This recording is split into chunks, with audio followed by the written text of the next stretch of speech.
अभिषेक एक बार चेक करना उस रूम में 2 to 5 में. We are live. Good morning and a warm welcome to the first session of first round of mentoring and training for the innovators participating in the Yukti Innovation Challenge 2023. The Yukti Innovation Challenge is organized by Ministry of Education's Innovation Cell for the institutions registered under the Institution Innovation Council, IIC, in their campuses. This contest is widely recognized as the NIC, that is National Innovation Contest, and has been renamed as the Yukti Innovation Challenge this year. It is a part of Yukti Innovation Repository created by the IIC institutions. The Yukti Innovation Challenge consists of 4 stages. The first stage involves the nomination of best innovations or prototypes from the Yukti Innovation Repository by IIC institutions.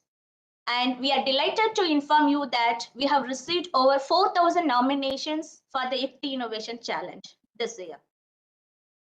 The second stage is first round of mentoring and training, focusing on innovation validation, product market fit, and the development of business models. The third stage is second round of mentoring and training, focusing on business proposal development. And finally, the fourth stage involves funding assistance and incubation linkage. Today, we are commencing our first session of first round of mentoring and training sessions. This stage includes a total of 23 training sessions. All the innovators are required to submit assessment after each training session. And today's session on National Education Policy, Research, Innovation and Entrepreneurship for Higher Education Institutions, along with National Innovation and Startup Policy, Guiding Framework for HEIs. I assume you are already familiar with today's speaker as he is well known within IIC institutions. Mr. Dipan Sahu will be delivering today's session. Mr. Dipan Sahu, Assistant Innovation Director at the Innovation Cell of Ministry of Education's Innovation Cell, New Delhi. His contributions have been instrumental in institutionalizing and benchmarking innovation practices within higher educational institutions across the country. Notable among these initiatives are the National Innovation and Startup Policy, Atal Ranking of Institutions and Innovation Achievement, which is renamed as NIR of Innovation Ranking, and the Institution Innovation Council. I am delighted to welcome Mr. Dipan Sahu for today's session. Without further ado, I would like to hand over the floor to him. Mr. Dipan, the stage is yours. Thank you, Ms. Selvarani, our Innovation Officer and integral part of Institutions Innovation Council team at Ministry of Education Innovation Cell. And also I welcome my other colleagues and the team members, Mr. Abhishek Ranjan, Mr. Surender, Ms. Monica, Ms. Pooja, and all my IIC zonal in charges are here, and those are putting their efforts to make this training programs a kind of a inclusive one and addressing the need of our innovators and budding entrepreneurs. As just recently Selvarani mentioned that we 2 years back or 3 years in 2019 we started with the National Innovation Challenge, and after running 2 editions of it, finally COVID and the lockdown, everything actually affected the whole process, and finally we came up with a restructured and renamed form of National Innovation Challenge that is called Yukti Innovation Challenge. And this Yukti Innovation Challenge is built upon the platform of Yukti Innovation Repository. I hope all the institutions, those are watching us, and those are also all the students, those are, you all know about this IIC structure, that is Institutions Innovation Council and Yukti Innovation Repository structure.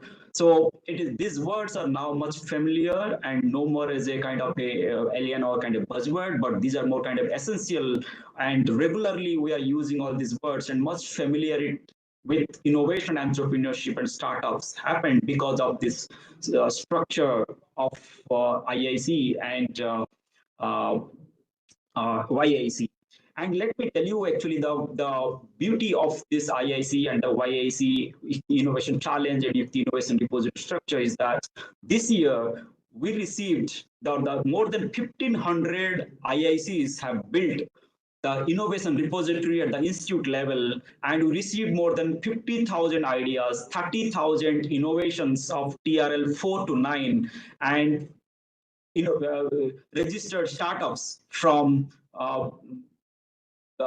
these institutions. And after that, we asked them to nominate the best innovations between TRL technology readiness level 4 to 9, and we received more than 4,000.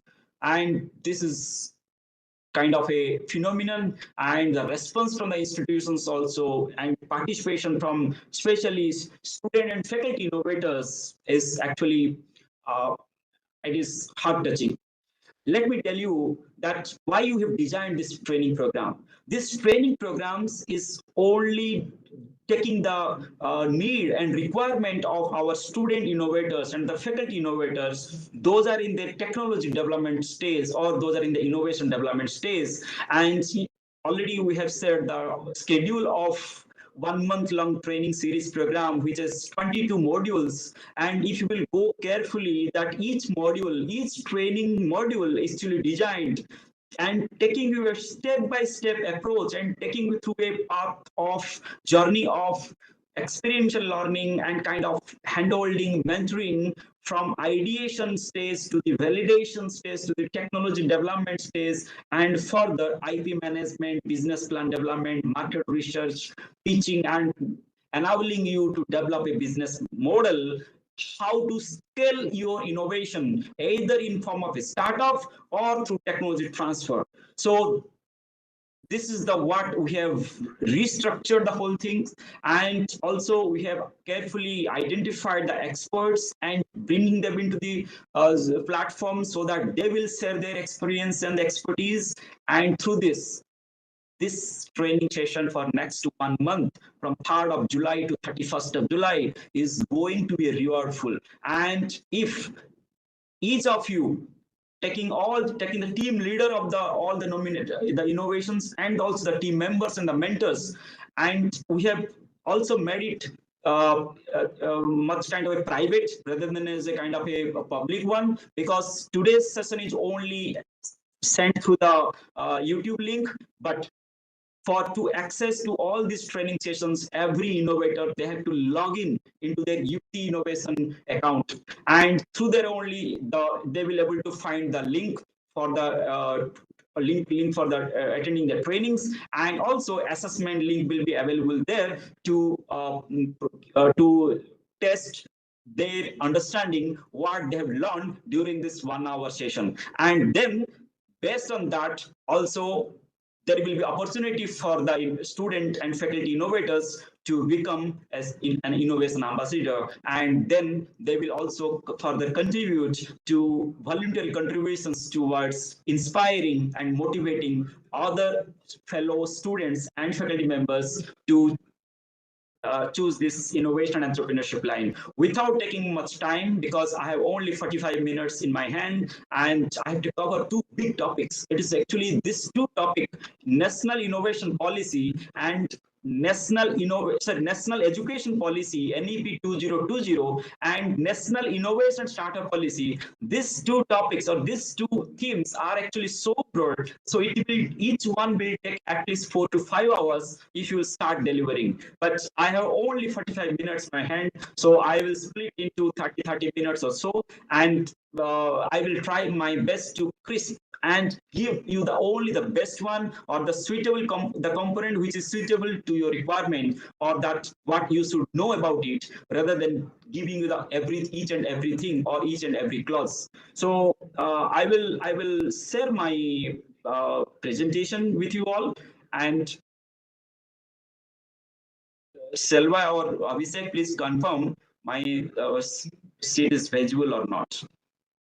My screen is visible? Yes, it is visible. Okay.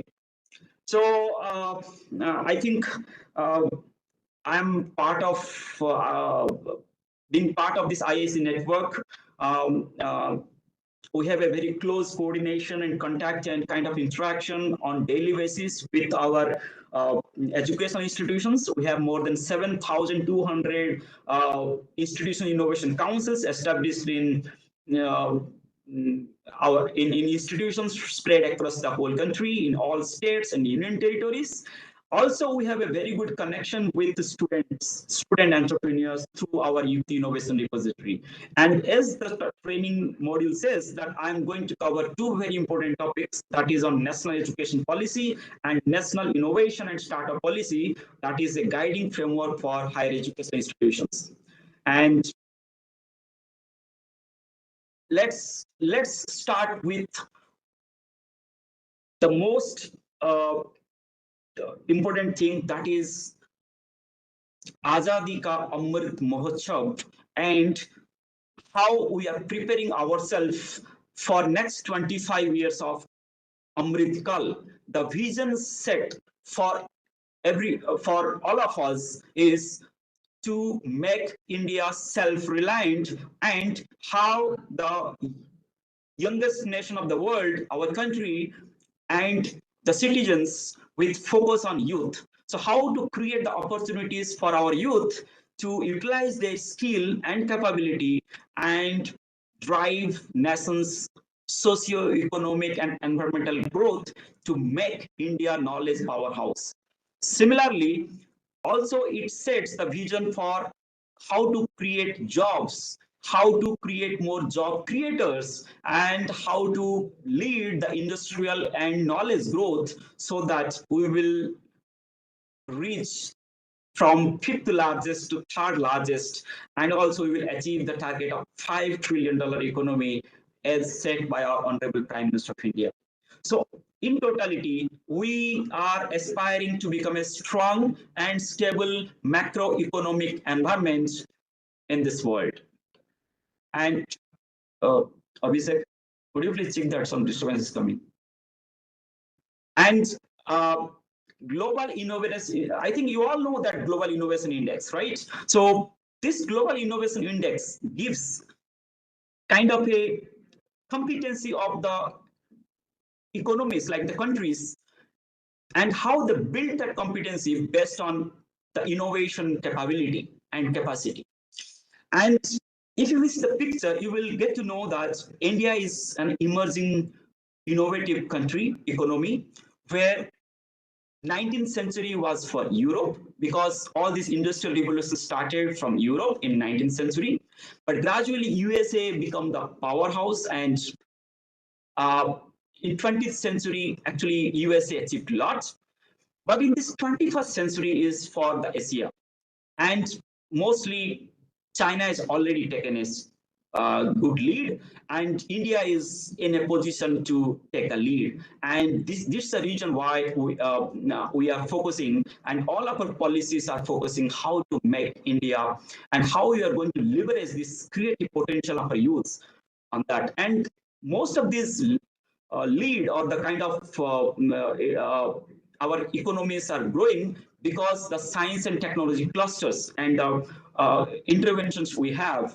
And you can see this high concentration of blue dots in India, specifically along with in the Western countries and USA, that indicates that most of our interventions, and there is a high concentration of science and technology related activities in this geography.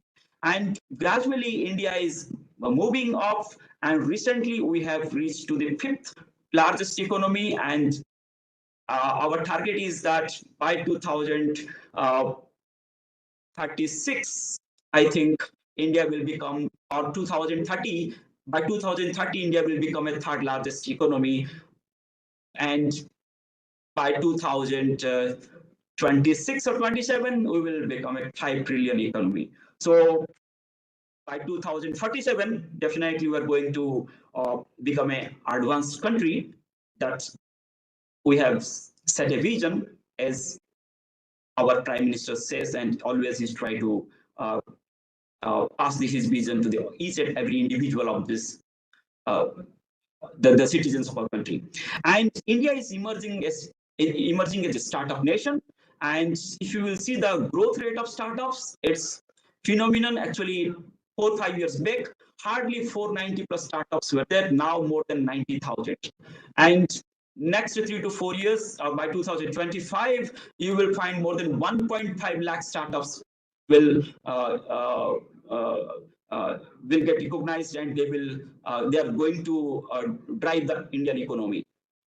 And also, you will surprised to know that more than 75% of these startup founders, or those are running the startups, they have the educational background of technical or master or BTech or undergraduate programs. That means those are into the education now. They are going to be they are now the potential entrepreneurs and the innovators. So we can say that India has a strong talent base of youths and student base and faculty base, and mostly these higher education institutions are going to is going to give that base for innovation and startups to happen. So India is the third largest startup ecosystem, and at present we have more than 90,000 startups. We are the 40th position in the Global Innovation Index, and we are the third largest education system in the world, because we have more than 63,000 higher educational institutions in our country, and it produces more than 40 million graduates per year. And this NEP, National Education Policy 2020, has much emphasis upon research, innovation, and entrepreneurship. And top of it, this National Innovation Startup Policy, NISP, is actually helping our education institutions to become more innovative and entrepreneurial. As Prime Minister says, that this National Education Policy 2020 is actually aiming to transforming India and contributing to an equitable and vibrant knowledge society by providing high quality education to all. That means, in a nutshell, it is NEP 2020 is actually aimed to achieve three things: quality, equity, and equality. That means quality means we are going to produce talented, creative graduates. Equality is involvement, multidisciplinary system, involvement of all sections of the participation from all the sections of the society and the category. And we are aiming to contribute to the nations and also the growth of this globe. And if you see the traverse that how this national education policies we started, actually first time in 1968, the first version, the first national education policy was implemented, and then in 1986 the second edition or the second version came, with some modification happened in this between 1986 to 2020, and the latest version and the most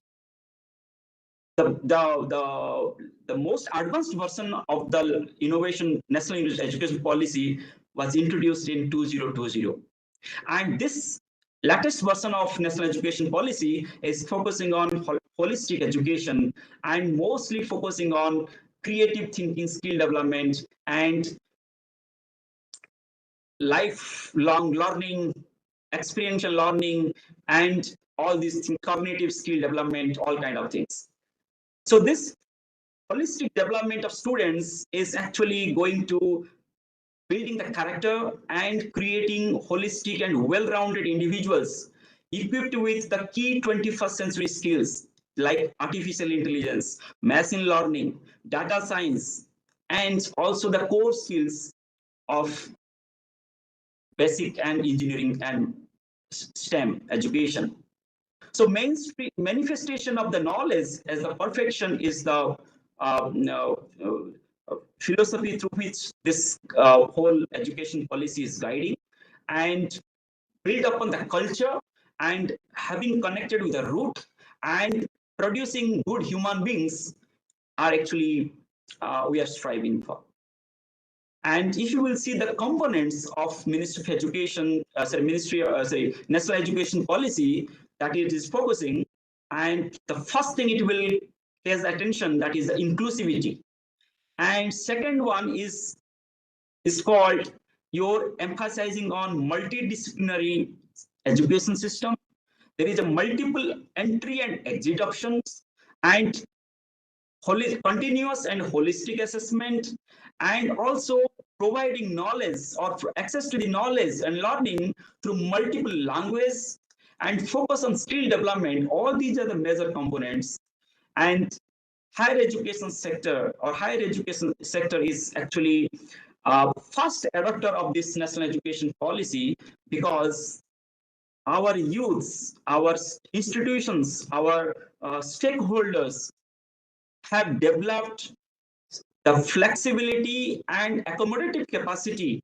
And because of this NEP, a strong and long-term effect can be anticipated and expected. That's why, though NEP came, but the early adopter is your higher education, and school education is also started, but it will take at least 15 years to see the result at the school level.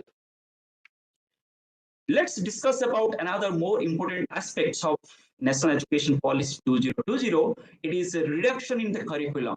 That is the work hour load has been, classroom work hour load has been reduced, providing enough time for the youths or the students and faculty members to focus more on critical thinking and experiential learning, and facilitating more interactive classes and field visits and industry interactions, through which understanding the basic and the core essentials, the having kind of a inquiry based and discovery based learning, discussion based learning, analysis based learning.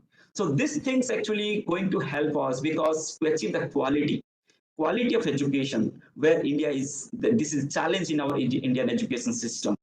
And also our education, once it will achieve the quality, it will help us to compete at the national global level. That means we can attract more foreign students to come to take education.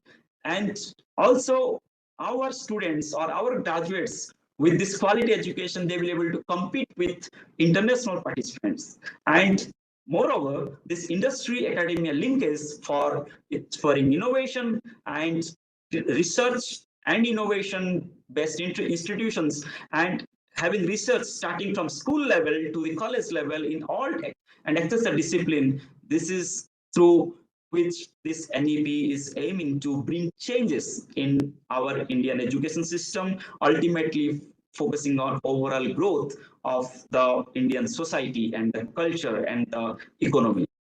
And there is also restructure happened in the structure, in the academic structure, based on the learning cycle of individual. So the newly devised structure of learning, or the academic structure based on the learning, is 5 plus 3 plus 3 plus 4. And to complement this, Indian government already came up with a national credit framework, and it is a first of its kind, which establish a bridge between mainstreaming education and vocational education. And giving you more about it, actually this national credit framework, actually it helps in achieving multidisciplinary and holistic education as cited by the NEP, which brings science, social science, arts and humanities and the sports into a uniformity structure. And also it's making education and skilling aspirational, because it is integrating the credits in all dimensions of the learning, both at academic, vocational skills, also the experiential learnings.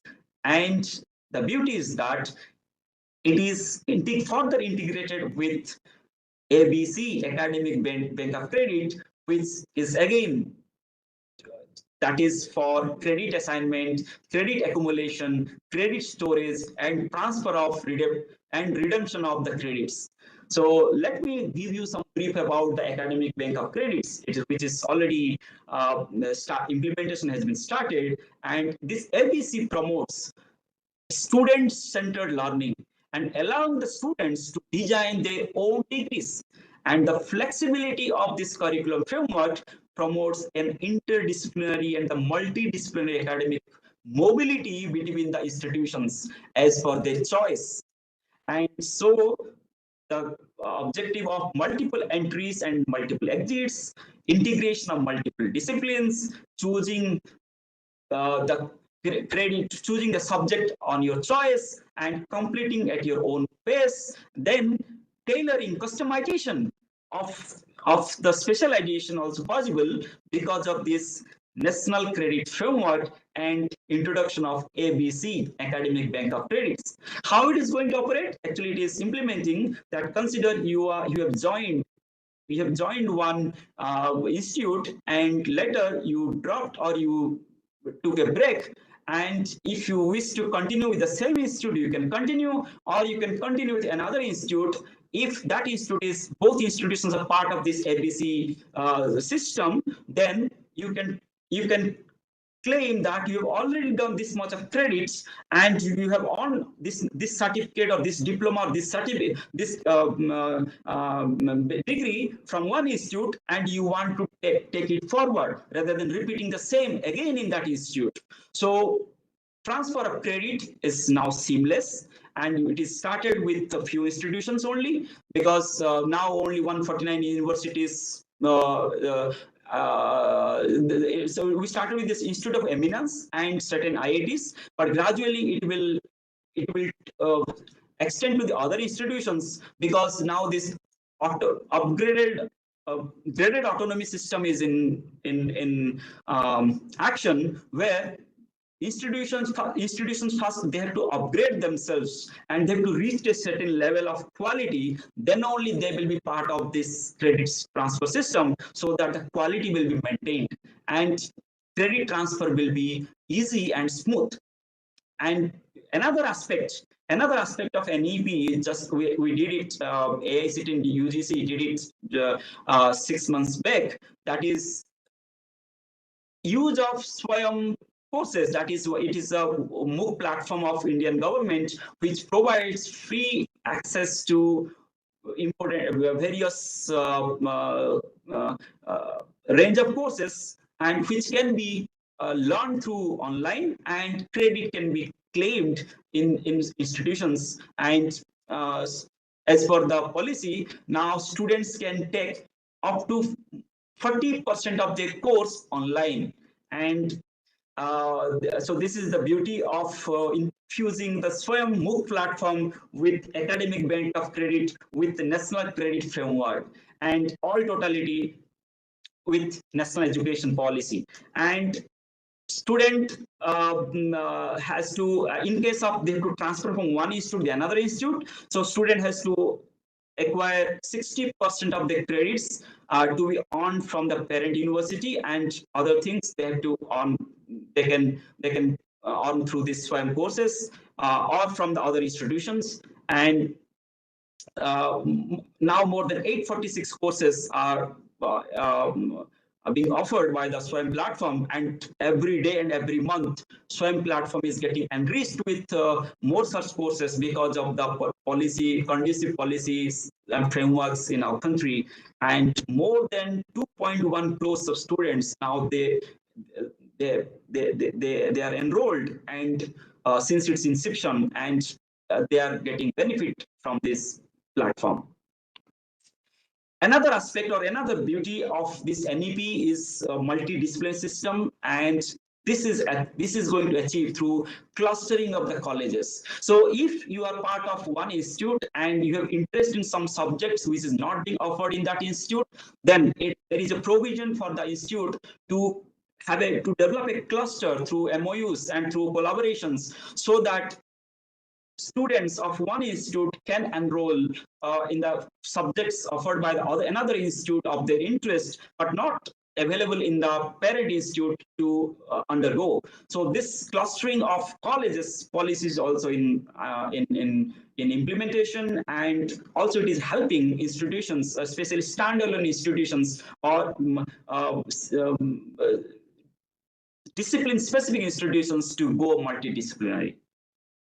And the recent one, I think most of you are aware about it, is called National Research Foundation, and National Research and Cabinet approved this introduction of National Research Foundation bill, and this will actually boost the R&D landscape in our country. And this is a single window system through which all the funding supports, fund management, fund mobilization, fund transfer to the educational institutions, to the private, to the industry, and the non-government agencies will be managed. And Department of Science and Technology is the nodal agency for managing this National Research Foundation, and 50,000 crores over 5 years of R&D spending and utilization will be made through this NRF structure, and definitely this will help to reduce a lot of redundancy efforts, lots of governance hindrances, and it will actually provide that all educational institutions with quality, they can access to this fund, and even they will get this fund for making developing more innovations. And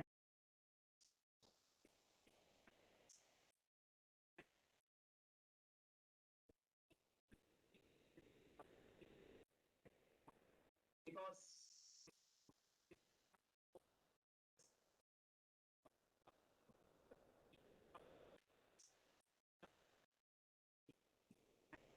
but actually at the government level,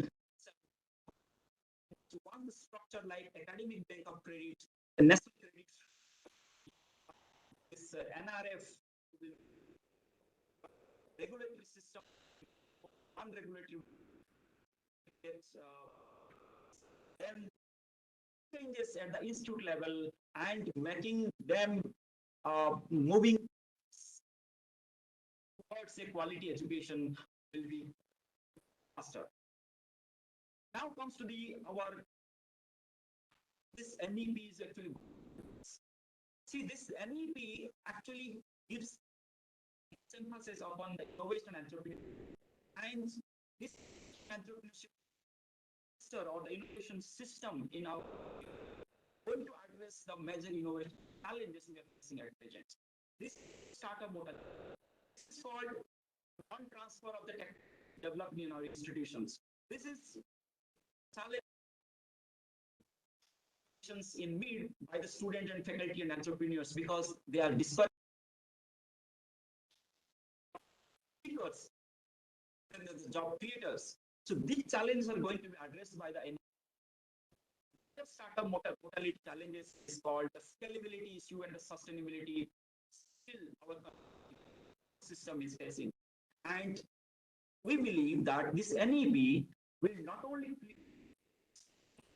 and also it will set up the mechanisms, structures, and a key flow of information between all these structures, so that integration of policy, and through this, definitely it will boost the innovation and startup system. Will see that in the last years, last 6 years, actually where our startups are challenges on how the region of the failures. There are 10 regions, and 10 regions. The main region is scalability and sustainability, because our innovations, our ideas, our startups built is the problems. Carefully market research was not carried out, and mostly they are incremental innovations, radical innovation, research based innovations will be developed to address the real problem of the customer or the industry. This is required. Interventions at various ministries, including Commerce, Education, Ministry of Electronics and Telecommunication, and you can name ministry at the center. Also, almost states are now focusing on innovation, startup centric policies. So, in spite that from wherever you are from, now this Startup India and uh, under the Ministry of Commerce, they are bringing lots of incentives, tax benefits, access to the infrastructure, also to other ministries, including the Ministry of Education, state governments. They are trying to bring supplemental structures to achieve this overall development in our country. Since aiming to have an self-reliant India, and more importantly, fundamentally, the innovation startup ecosystem actually strengthening it, actually helping us to achieve or to move towards this goal of. I'm not going to take much time to innovation system at in educational institutions and innovation startup capability and capacity in our individuals and the policy structure. Things are actually built to achieve this Atmanirbhar Bharat. At the Ministry of Education, we have a range of policy interventions. You can name it Innovation Council, you can name it Innovation Startup Policy, you can name it hackathons, Smart India Hackathon, or you can name it Internet. You can name NRF Innovation Ranking, which was earlier named as a institutional achievement, school innovation councils, drug discovery hackathons, Kapila program. We have also our studio called Jai Anushandhan that is focusing on innovation, entrepreneurship, and knowledge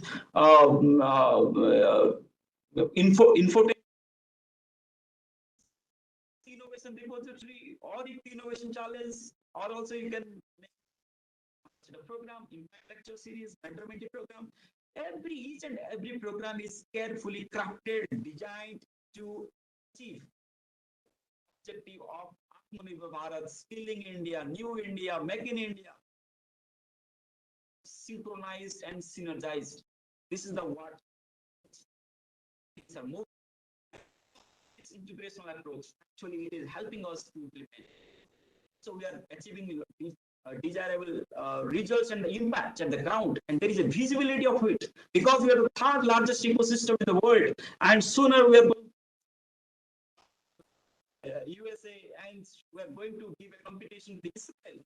Israel is one of the best startup nations in the world, and we are emerging startup nation. We are the youngest startup nation. That's due to we are going to be. So let me tell you that. Let me highlight certain points in startup policy, which is more more useful because you all are the part of system institutions and understanding this startup policy. Also, NEP actually help align, retain your thought and vision, and all of your efforts, time, resources will not go waste. It will bring results. Every results will further accumulate and create impact and outcome, making India innovative powerhouse. Let me tell you, let started in September 2019, intends to guide our higher education institutions to promote students and faculty sustainment. Education institutions, they have policy contextual taking the local and regional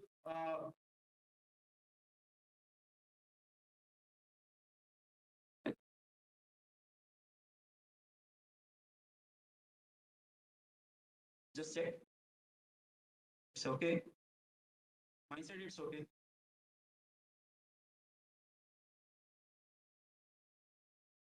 sound नहीं आ रहा है? दूसरा हो किसको पूछो ना.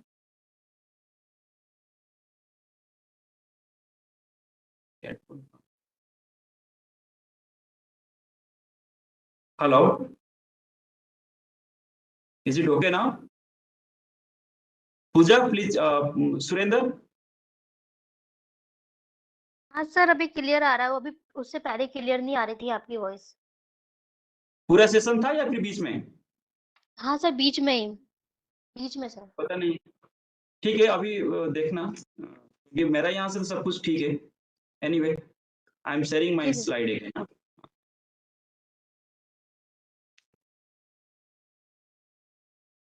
Okay, so in last 3 years, more than 3,000 education institutions have adopted this NISP policy, and they have devised institute-specific, a customized version of innovation and entrepreneurship policy, which has a vision that how they are going to create and establish an ecosystem to promote innovation and entrepreneurship in their campuses, how these campuses will be connected with other ecosystem enablers, institutions, either to receive the support or to provide the support, how to create a pipeline of innovations and startups, entrepreneurs on regular basis, in a sustained manner, so that more and more innovations and entrepreneur startups will come out of the education system,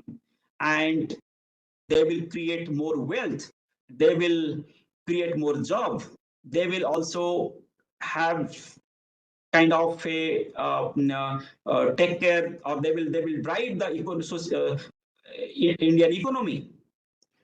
So overall the structure of NISP, if you will go through this NISP document, you will find everything under this 9 thrust areas. And the first thrust area, it says that there should be a governance and strategic approach at the institute level.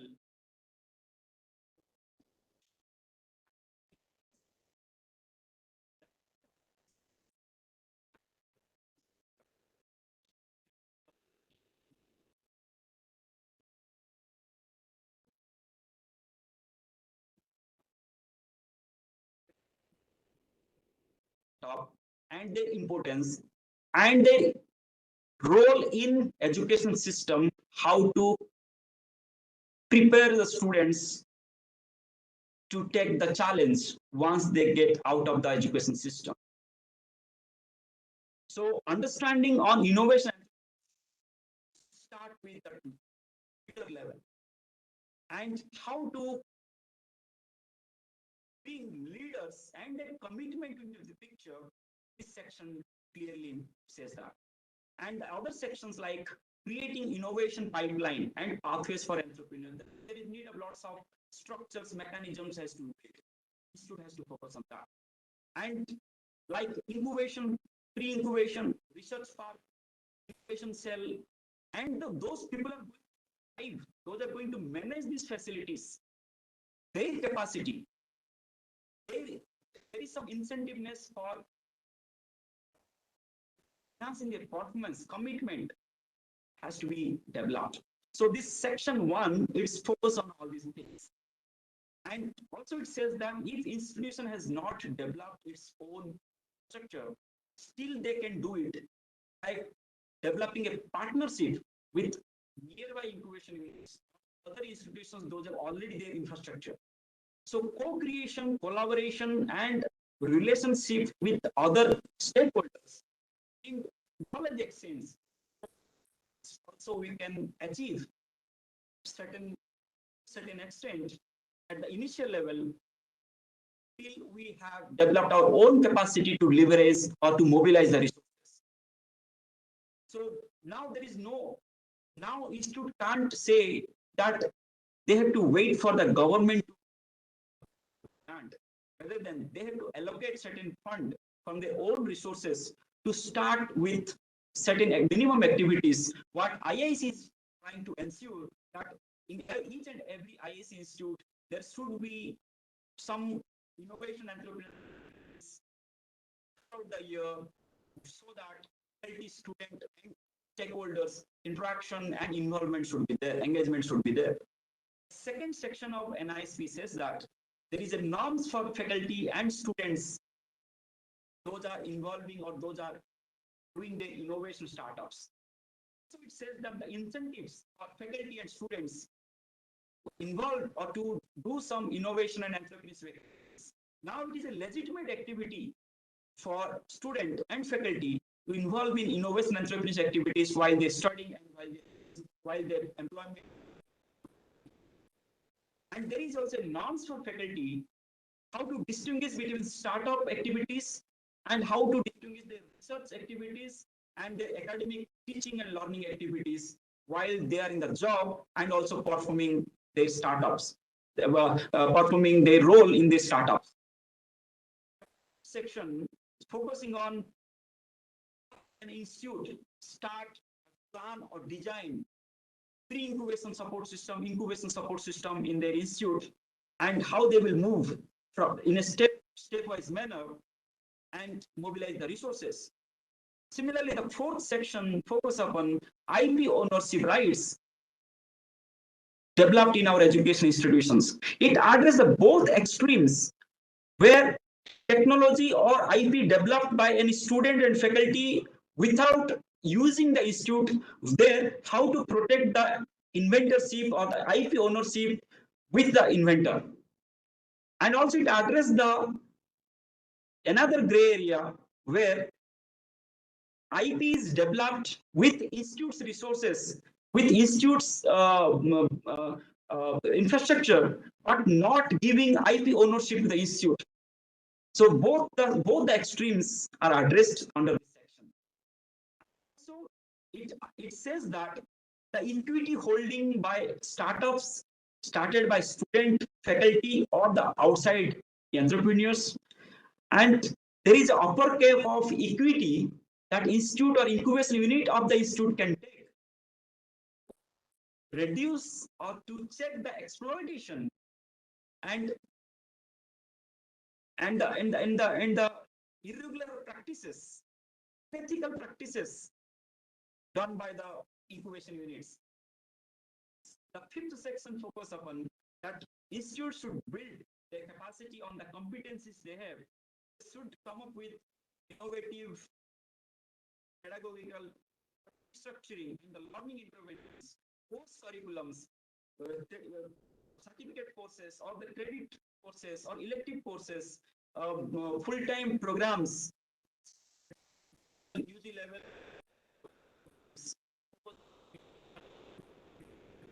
In the technology transfer. Says that entrepreneurial performance, how it has to be measured level that institute will make course correction if they found something is not moving as per the desired result. Let me go through the next 5 minutes. I will, because I have already explained the each and every explain the each and every slide. Provide this whole slide PDF format and in their login page. And you appear for the assessment. You have to submit to assessment. This PDF and this video will have in your login.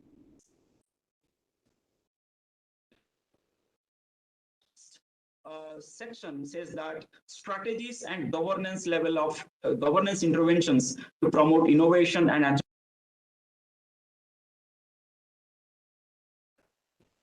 should be given that support and resource allocation the institute level, the innovation entrepreneurship policy at the institute level. And every institute should take it as a mission statement, and they should strategy and flexible structure so that the implement. Institutes should mobilize resources. Either they have to allocate 1% of their annual budget towards promoting innovation and entrepreneurship, and they can raise funds from diverse sources like state and central government, non-government agencies. They can also approach to the CSR fund to get the incubation fund support under CSR section 135 of Company Act 2013, sponsorship and donation from alumni network. Similarly, institutes should, at the top level, they should take the initiative of participating in establishing IIC, participation in total ranking of institutions on innovation achievement, that is NIRF innovation ranking, and also they should participate in other initiatives of government of India and state government like hackathon, and other programs by the various ministries and the state startup missions of the states. Now coming to the innovation pipeline ways for entrepreneurs. So, education institute should ensure maximum student their institute should participate, and they should go through the process of pre-incubation, the awareness creation on innovation, field visits, development of thinking, building and development, lab support, and business model and proposal development. So this whole pre-incubation should be developed in each and every institute. And innovator should demand to your institute this pre-incubation facility so that first year itself get involved in this sense. There is need of demand also. Only institute will do it, few institute will do it, few institute will not do it. But if the demand depends on the faculty, then it also institute will start for the resources. Similarly, institute also should think and units and other external agencies in their region, so that if something is not available within the campus, they will connect the system, connect with the resources available in other institutions or other ecosystem enablers.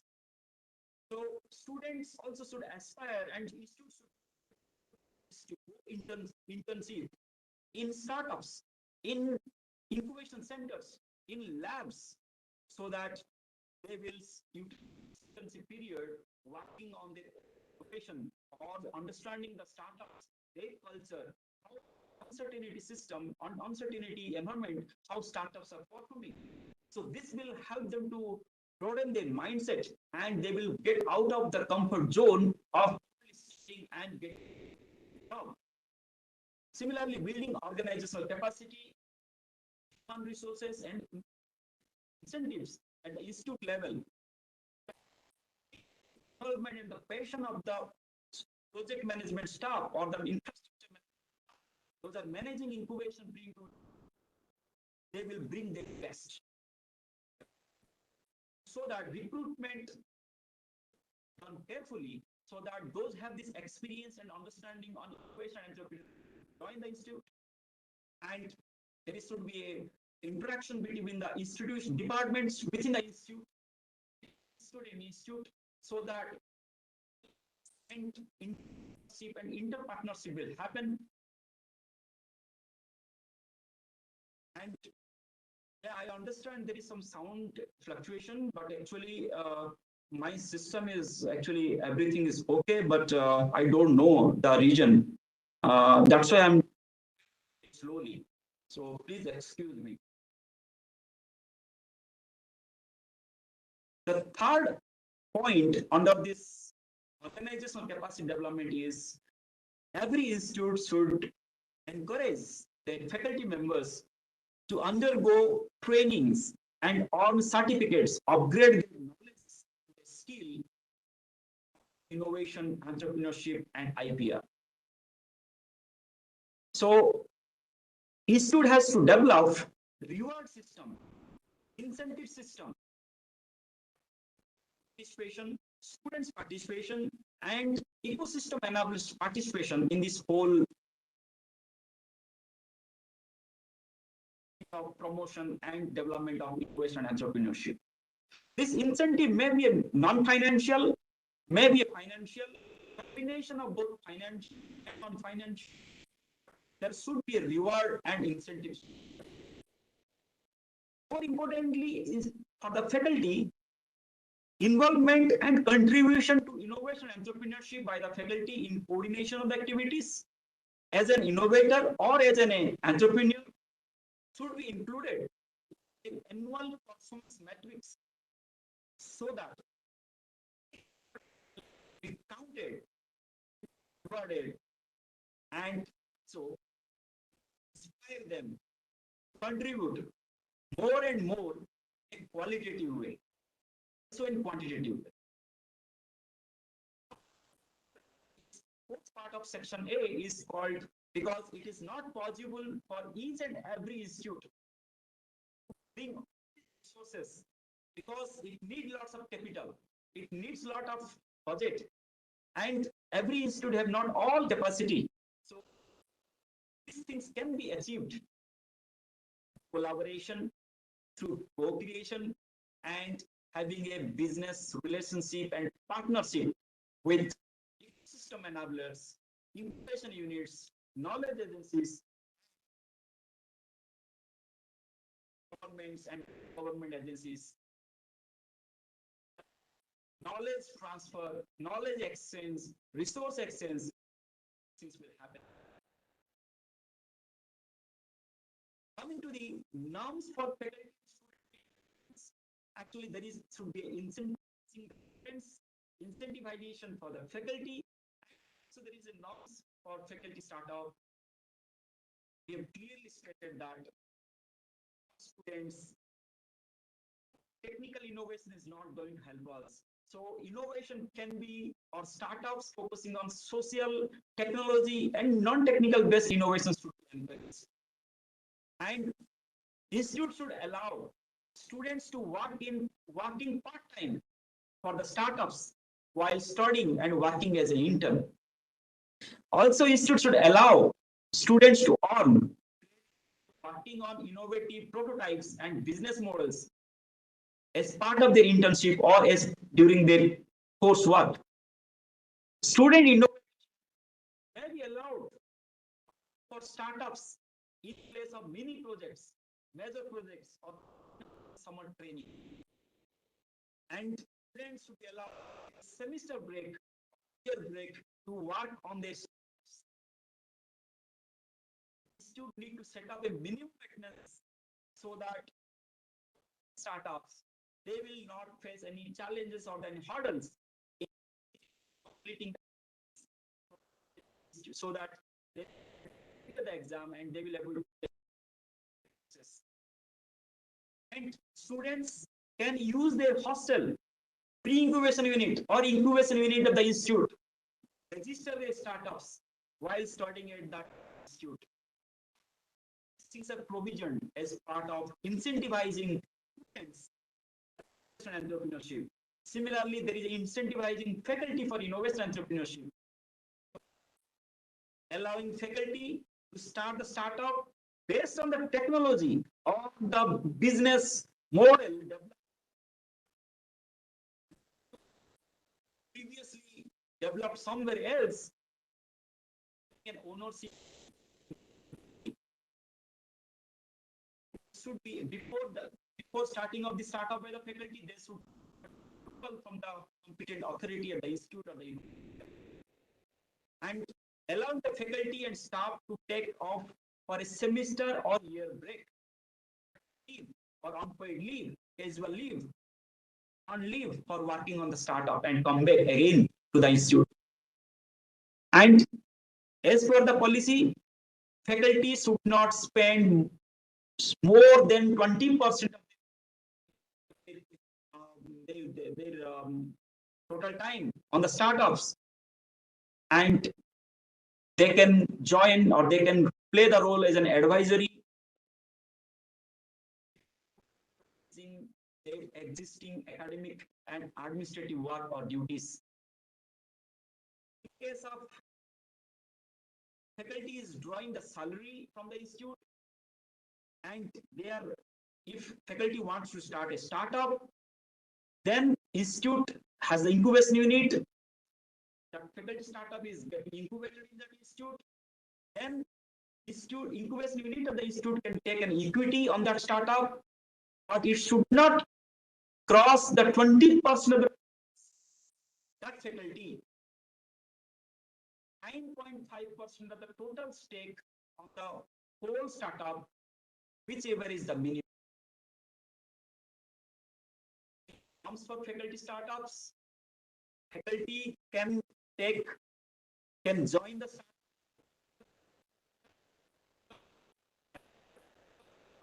mentor and consultant, but faculty can't take the role of as an CEO of the startup, as a CEO or other managerial entitled to get the salary. So that means faculty can start salary as an employee of that startup. Similarly, faculty has to maintain a clear separation and distance between ongoing research at the institute and the startup activities. If faculty feels that he has to give 100 time for the startup because no other is going to take care, then he can take a sabbatical leave. He can give the 100% time, and again he has to come back. But he can't take employee role and also the employee. Both the things is not possible. Take the owner. So from then you are able to take the profit and loss at the end of the year on that startup. Salary every month. Then faculty must not involve research staff engaged in academic projects of the institute in activities of. Now coming to the incubation and pre-incubation facilities, it says that the institute should start with pre-incubation unit facility first, and gradually once they develop their competency or incubations unit setup, either by setting up a Section 8 company or a society act. So meanwhile, while they are in the pre-incubation support, institute has to establish a connection or partnership with the nearest incubation unit. So the students, innovators, ideas will get support from the pre-incubation unit, and once they reach to the business model level, they will be connected, they will be referred to the nearest incubation unit. And institute should intensification of the technology commercialization efforts, and there should be the incubation and the pre-incubation facilities should be accessible, and it should be dedicatedly available. Staff, student, faculty of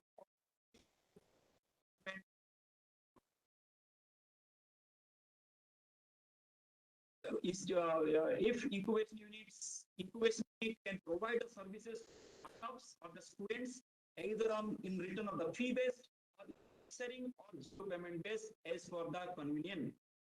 And more importantly, incubation unit take more than 9.5% stake in that startup company that is coming for incubation, but at least institute has time that incubating company have an understanding and trust development before it claim for equity sharing. IP ownership, already I've explained that how that both extremes of IP ownership can be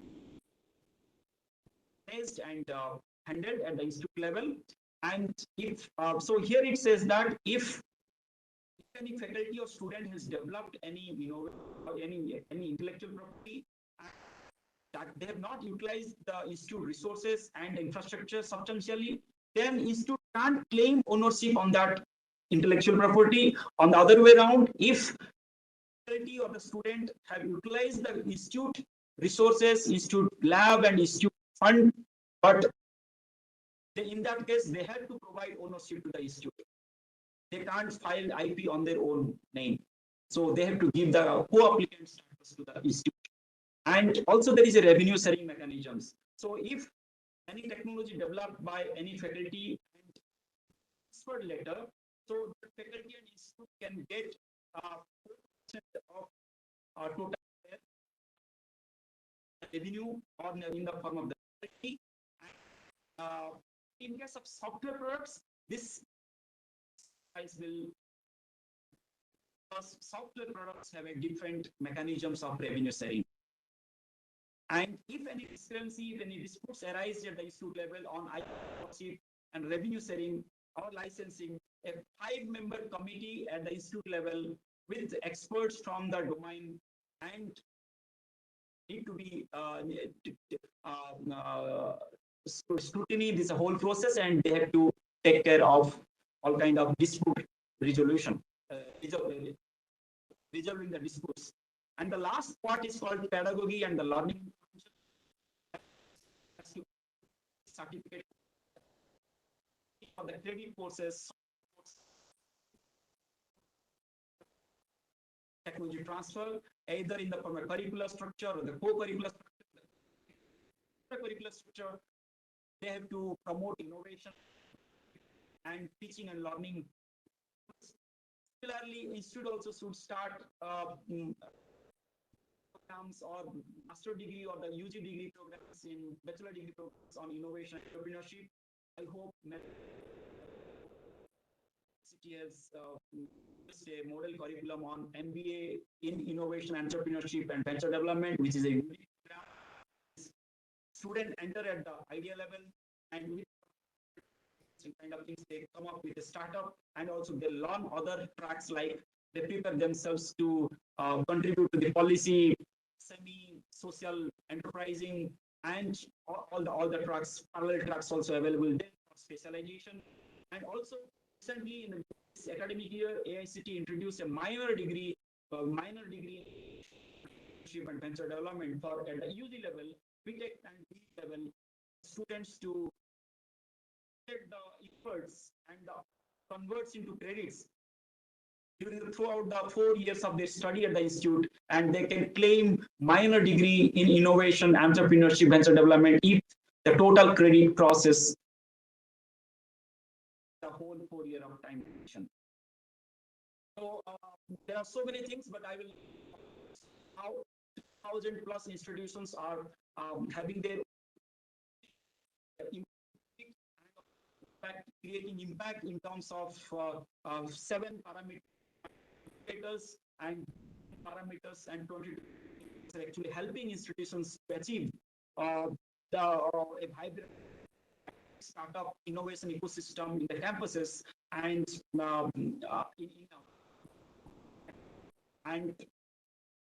all these things are actually helping in institutionalizing the innovation system in terms of system development, in terms of structure development, strategy development, leadership enhancement, culture development. So all these things, what I've explained so far, actually everything is contributing for institutionalizing the innovation entrepreneurship in higher education institutions. And visible in terms of IIC, now more than 7,200 IICs across all these 36 states and union territories. In the last 3 years, more than 1.5 lakhs of entrepreneurship activities has been conducted in these 7,000 institutions, and more than 2.5 crores and participations already observed. And build upon this, we're taking it forward. We have introduced ET Innovation Repository, and where 1,500 higher education institutions have created the innovation repository at the institute level. Innovation repository, it's a single window system and secure for develop the repository. It is a pipeline for the institute and also other incubation units, supports and investors linkage and market access to the market access. So innovate, build upon it, and 360-degree exponential law, one stage to another stage, to evaluation, handholding, guidance, and gradually the top 200 or approximately receive funding support from Minister of Education with and objective to their innovations to a startup. So we have another program called technology transfer, and that's also going to help to accelerate the intellectual property commercialization and technology transfer in technical institutions. So this Yukti platform is very, very unique because actually Yukti platform is built upon at the base of IIC, but it has the 4 pillars. The first pillar is you all are the first pillar, the student and faculty and the entrepreneurs. Those have created their login account, and you have created the profile or application of innovations, ideas, and startups, and you are going to receive the support from ministry, and also you can receive the support from your institute, and also you will reach out to the n number of ecosystem enablers, industry, and investors. Those are going to join this Yukti platform as an enabler, and IIC institutions will use this startup, this innovation repository at the institute level to provide to offer the pre-incubation and the incubation support. The institute will provide one-to-one mentoring support. The institute will also float challenges and hackathons, and where you all will get the first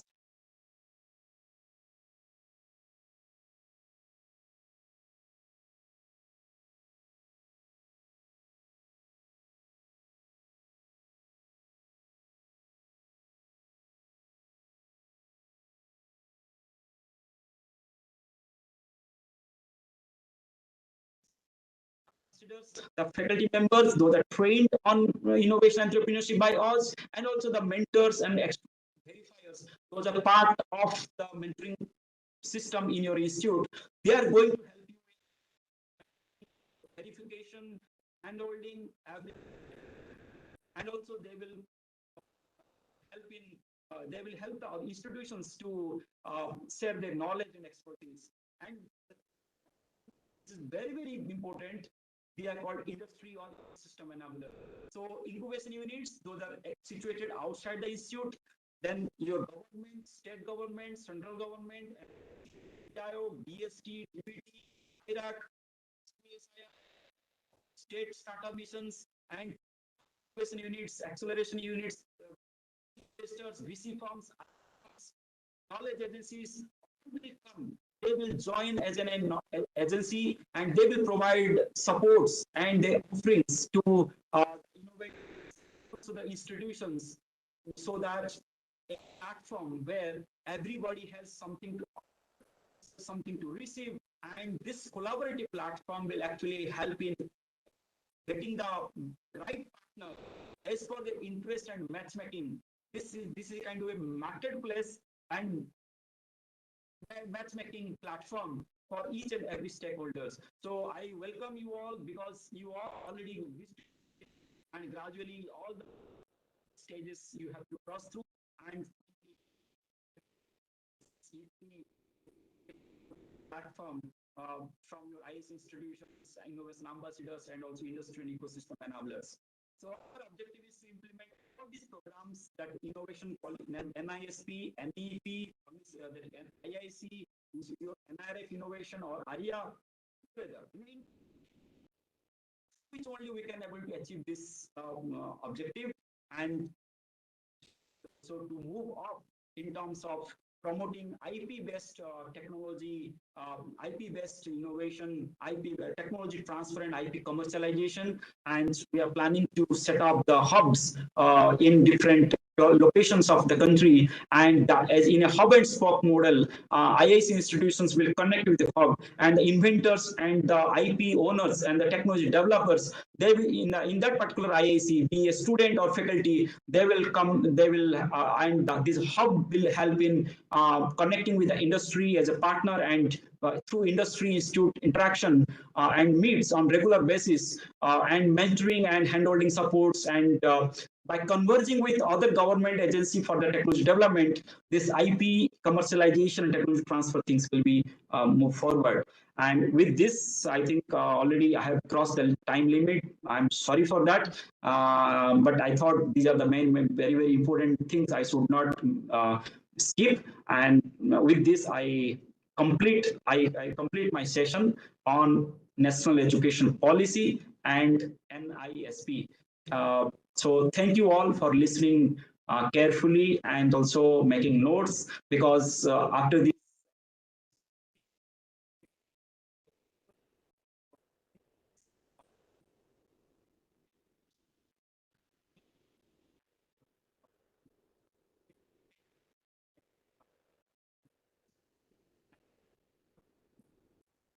and you have to submit to this. Once this series will over, because you have 22 training more, so once you will complete and you will feel that actually you have gone through having all this kind of skill and understanding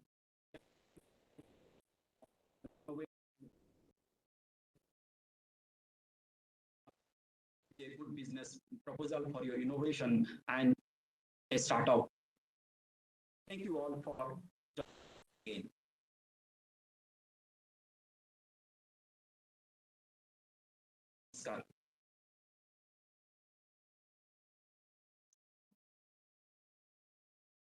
Thank you for the session. We are just closing the session.